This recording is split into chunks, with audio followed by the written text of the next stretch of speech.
and Manchester City next weekend, two of the best footballing teams in world football. Now, Aston Villa are a good footballing team, but they're not at the level of those two teams.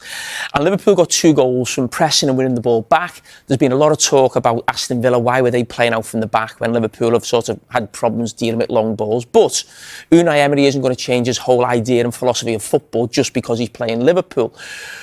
But I actually think it was more Aston Villa's mistakes with the ball rather than Liverpool's press. And at times, Villa caused Liverpool problems in terms of playing out. And the reason I just want to do the analysis is because if they don't get this even better than what we saw on Saturday, I think Real Madrid and Manchester City could cause Liverpool problems when they're trying to win the ball back. So we're going to look at a clip early on. And it goes back to Liverpool and how they set up. So we see the ball in, but it goes back to, again, about having the extra man at the back. Really. So we'll always just be mindful of this situation.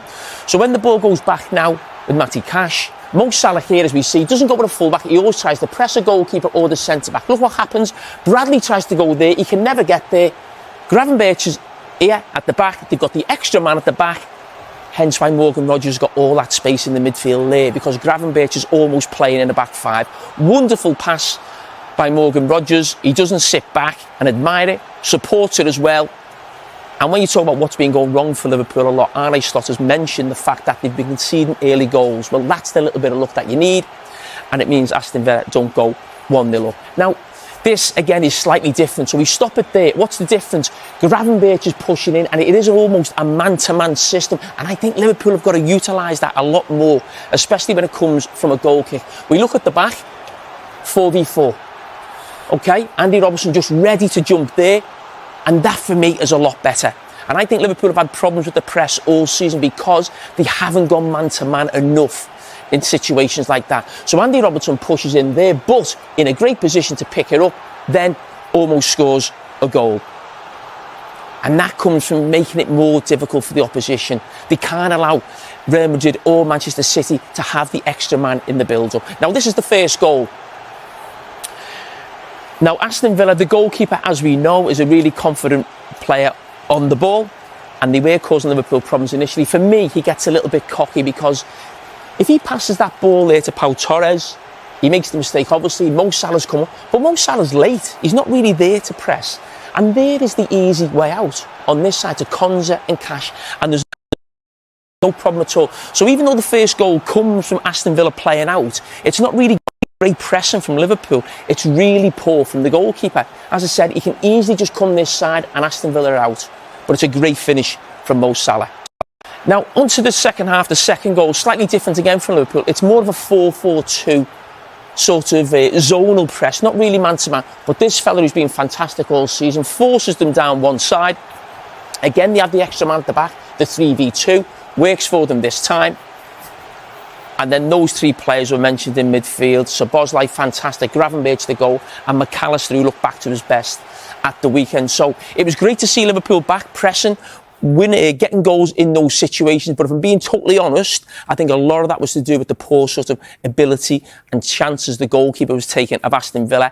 And when you come up against the quality of Real Madrid and Manchester City, it's a different level. So for me, I'd like to see Liverpool go a little bit more man-to-man, especially at Anfield tomorrow. Teams that have played Liverpool this season, well, Aston Villa are actually the team that played the least long passes against Liverpool all season. So quite a strange way, maybe, from Unai Emery of approaching this game, but certainly played into Liverpool's strengths. But if you're Unai Emery and you've got a team that have just won 4 in a row, playing his way, why would you change? Yeah, and if it doesn't work out, they'll all say, why didn't you change? You know, you had that team that have done so well. But really, really interesting, you know, that the struggle was there. You could see, you know, the message coming out of Liverpool is we're not finding it right. It's not happening for us just yet. And the relief in the stadium, the relief of the players, the relief of the manager at the weekend, yeah, it's great and the headlines were there, but when the manager goes away and thinks about this, that 4v4 that you showed, I mean, that was incredible to see. That they've got a real even match now, and that, as you say, with walking space, with everything that they have up there, to not say, okay, let's take advantage of this, I'd question it, you know, no matter how well they did in their previous matches. You know, how are other teams doing so well lately against Liverpool? And will we walk through them because they're low in confidence, or should we do what the other teams are doing? He went one way, it didn't happen for him. not going to be too harsh on him. It was a good performance by Liverpool, but you're right, they got their confidence. Yeah, and I think one thing is for sure that Liverpool would be absolutely delighted. If they knew that Aston Villa were going to play like that, they couldn't have handpicked at this time of the season, where they are, with the amount of games they've lost and maybe the lack of confidence, they couldn't have handpicked a team better than Aston Villa to come and try to play them at their own game. City next, but before we get to that, there's a subplot to the weekend which is really interesting. Apart from Ekitike, he went back to all the outfield players that won the league last season. Yeah. So there weren't any of his new signings anywhere near it. He went back to his tried and trusted. He had Gravenberch back in. Szoboszlai was outstanding. Salah was brighter. And they've kept a clean sheet as well for the first time in 11 games. Is that, despite the fact they've won the game with a clean sheet, is that a concern? Is that a conundrum for him now moving forward? I think it is. I mean, why would you change a winning formula, let's say? Of course, we all know that Liverpool had to make a few changes over the summer. Reserve goalkeeper was going to leave and one was going to be replaced. Trent Alexander-Arnold obviously leaving. They had to do something there. Of course, the horrific situation with Diogo Jota as well. They needed, And Diaz. Exactly. Diaz left. But as much as they needed to replace some of those, they didn't necessarily need wholesale changes. Did they need Kirkes, for example? A lot of people pensioned Andy Robertson off pretty early, in my opinion. And that now was all the of first a game sudden, that Robertson has started in the league. And now all of a sudden everybody's saying, well, maybe they should just revert back to that. I think it's funny because certain teams it works with, but I think the vast majority of teams that make wholesale changes, they can struggle. We've seen it with Nottingham Forest. They really struggle making all those. And then all of a sudden they gel over a period of time and then have a wonderful season. I think when you've won the league and you make so many changes, then that's a little bit strange, let's say. And Liverpool could, in hindsight, have done it more gradual. In fact, I think Arne Slot is going to go back to that and think, right, OK, let's just make this. Let's go back to the tried and trusted, which they did, as you say. Only Ekitike was the only new signing that played at the weekend. And I think that they will try to do that now and maybe just blood the new signings a little bit slower. People say it's a nice problem for Arne Slot to have, but it's a head scratcher as well, isn't it?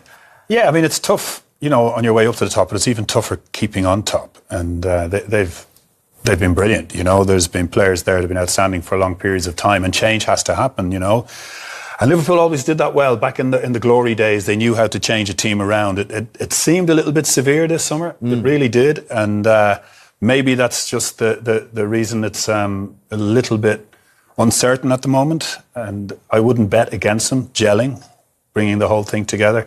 But how do you play if how do you go from being so good and then suddenly you think, well, okay, Salah, you were our main man for so long now. We'll just leave you as maybe a bit part player. You say, how has that happened? And then suddenly he comes in and shows that he's still very much the player he always was. I think it's it's been a good weekend for Liverpool. They're back on track a bit. Yeah. And one thing I would say as well is I don't think it's concerning long term. I think these players, everybody recognises, they're fantastic players. Isak is unbelievable. Ekitike is fantastic, the impression he's made. Wirtz is an amazing player. There's so many good players. It might just be a little bit of doing it a little bit slowly. Okay. Joint most goal involvements for a single club in Premier League history. Mo Salah is now joint with Wayne Rooney on 276, 188 goals and 88 assists there. A goal, and he scored many of them, that will be so important given the way he started the season. Yeah, I think he needed that goal. It certainly contributed to a victory for the team, so that was important. But I think he's had a difficult start to the season by his standards. He set his bar so high last year and drove the team onto the title. He just needed a little something to go his way, and certainly, once again, Villa contributed to that. Yeah, Liverpool back in business.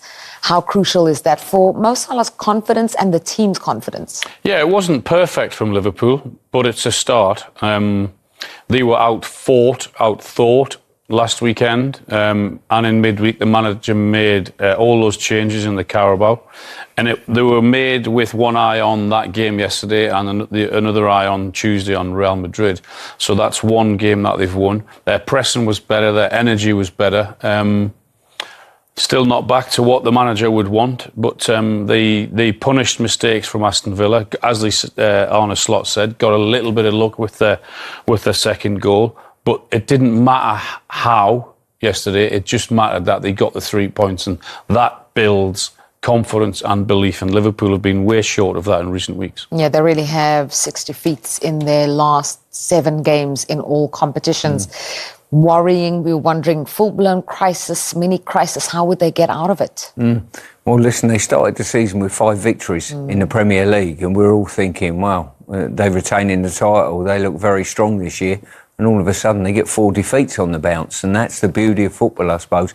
They were conceding too many cheap goals. The opposition were finding it too easy to get in behind them and hurt them, and they need to solve that because they've got enough attacking players in their ranks to get the goals to drive them where they want to be. They've just got to be tighter defensively. Yeah, important, as you mentioned, those changes in the Carabao Cup, obviously in midweek, with one eye, as you said, on trying to get back to winning ways in the Premier League. He went back to a little bit more of a familiar midfield. Yeah, Gravenberch was back in after missing the Brentford game, wasn't it? So, and I think he adds a bit of stability in there. And those 3, they know each other's game, and there's definitely more energy, more aggression about their game, particularly in the midfield. I was really surprised that Aston Villa weren't more direct, because they kept playing short, and that played right into Liverpool's hands, particularly with the way they pressed. They got the goal off a mistake from the goalkeeper, but it was because they were pressing. They got the second goal also because of the way they were pressing and didn't allow any space in the middle there for Aston Villa players. So it's a start. It's something to say, look, we've got the right result. I wouldn't say the pressure's off them, but because of the next 2 games that they've got, Madrid and Manchester City, but you've got to start from somewhere, and that's what they desperately needed, that win yesterday. Yeah, just speaking of Tuesday in the Champions League at Anfield, the return of Trent Alexander-Arnold is all anyone is talking about, and that's coming on Tuesday. And then the small matter of Manchester City just 5 days later. Big games. They're 2 massive games to take into an international break. I know it's like as a manager, and you're desperate to certainly win the one before you go in. You've got a couple of weeks losing your players potentially. But listen, what 2 fantastic games that will shape the European Cup, and obviously on top of that, the Premier League. Yeah, I just want to talk a little bit more about your experience as a manager, and perhaps helping us understand Arne Slot and how he's struggling to kind of fit everyone in. He's still working out, who should start, who shouldn't start. He changed in midweek. He changed again yesterday. Just talk to us about what that's like as a manager. Well, he's made some big judgment calls, moving Núñez on. Núñez maybe not hit the ground running, but he was a fan's favourite. His energy was a big thing. Diaz leaving the football club, obviously, was a big one for me. I didn't see that. I didn't see the need to ship him out. I understood that maybe he needed to balance the books slightly because of the players he wanted to bring in, and he saw Isak as a big foil for Ekitike as well. So he's tried to freshen the squad up, but by trying to freshen it up, it almost put it back a little bit. I think they'll get better. Wirtz will get better as well as the season goes on, and the togetherness as a group will get better. But Arne has probably been really fortunate last year. He walked into a football club that had been managed by somebody, and the team ethic and that Klopp developed was fantastic to just slip into. Now all of a sudden he's had the odd challenge or 2, and listen, he's a great manager. He's got a Premier League title behind him already in 1 season, so it'll be interesting how he develops this. For Liverpool then, was that maybe their best performance of the season against Aston Villa? And for you, is it a case for Arne Slot, who's just back to basics? Let's kind of use as many title winners as we can where we can, and just put forward our tried and tested players? Yeah, I think that was something I mentioned a few weeks ago, to try and almost go back to sort of last season and just add a couple of the signings in there. So I'm trying to think off the top of my head. Obviously, Ekitike played. I don't think there was too many more really in the team in terms of signing wise, and that's not so much a criticism of the players who've come in, but maybe you could look at the manager and say, maybe has he put them all in too much at the start all together as well? And you go back to sort of Jurgen Klopp's time, a lot of the players there, I think of Andy Robertson, so we're talking about Carragher. I'm finding it tough initially at Liverpool. Andy Robertson didn't really play for the first 2 or 3 months at all. He got, bled in a little bit, as I say, gradually. Fabinho was the same as well in central midfield position. So maybe a lot of it has come maybe a little bit too early for all of the players who have signed for the club, and maybe they could have been bled in a little bit later, and maybe that's what he's going to do now over these coming months. Well, so all the talk in the build-up has been about Trent returning to Anfield. And what have you made of his start to life at Real Madrid? Because I think he started just a couple of league games. Well, he's found it tough just through injury, really. And you've got to remember not so much the guy he's replacing.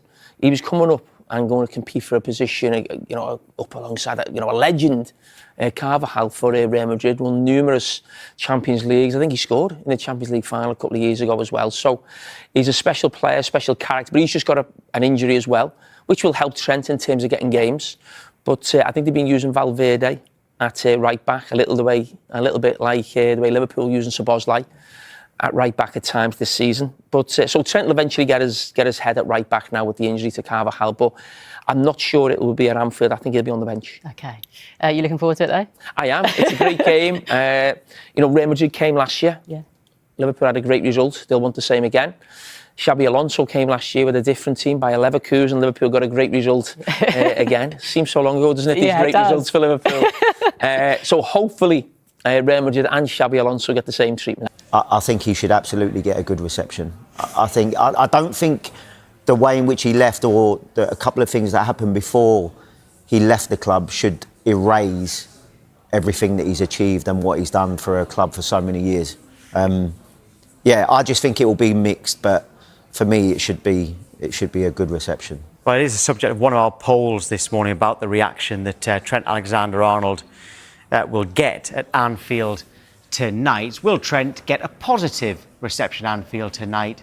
And you can see that no, very much so. 76% saying no. Now, if he doesn't get a good reception, which sounds like he won't, Jody, is that fair enough, given that he did leave and he left for, he was leaving for free. Eventually, they got 10 million for him because Real Madrid wanted him for the Club World Cup. But is it fair enough to say that fans, if they want to boo him, they can? Yeah, that's one thing that you always have to give the credit to the fans. They're the paying fans. They're the ones that are turning up and are inside the stadium. Now, listen, I've got to say, I think Liverpool is some of the best fans we have in this country, and that's why I personally would be slightly disappointed, because I do think that they're a quality bunch of fans up there in that stadium. They get behind their players, but I suppose the flip side of that is you'd have to say is that that's their right then, and because of the way in which he left, and that's why they're so, I suppose, annoyed, or some of them even heartbroken in which the way he left. So for me, it's their right, and however it goes, whether it's on the plus side or the negative side, I think that's how it is. They're the ones that are at the stadium, and they're the ones that have paid their money to go there. So however way it goes is how it should be, because they're the fans. How much do Liverpool miss him? Because some of this has been through injury, by the way, but no one's nailed down that right-back slot, whether it's Frimpong, Bradley and Szoboszlai has played there as well. So I suppose part of it is that they miss him. I think they do. I think they certainly miss him in possession of the ball. When you're talking about the quality that he brings to the football club, on the pitch to a football team, is from a passing aspect, there's not many better that you can pick. He helps control the game from being in possession of the ball. But also, if we saw Trent Alexander-Arnold defend like some of the defending this season, and that's from everybody in the back four, not just your fullbacks, your Kerkez's or Frimpongs, Bradley, Szoboszlai, even the two centre-halves. If Trent was defending how they've been defending this year, we'd be hearing a lot about how much he can't defend. Yet those other players in that back four don't have half of what he had in possession of the ball. So, I think they do miss him. And I think this season has kind of proved a little bit with that. Not just the defending aspect, but certainly in possession of the ball.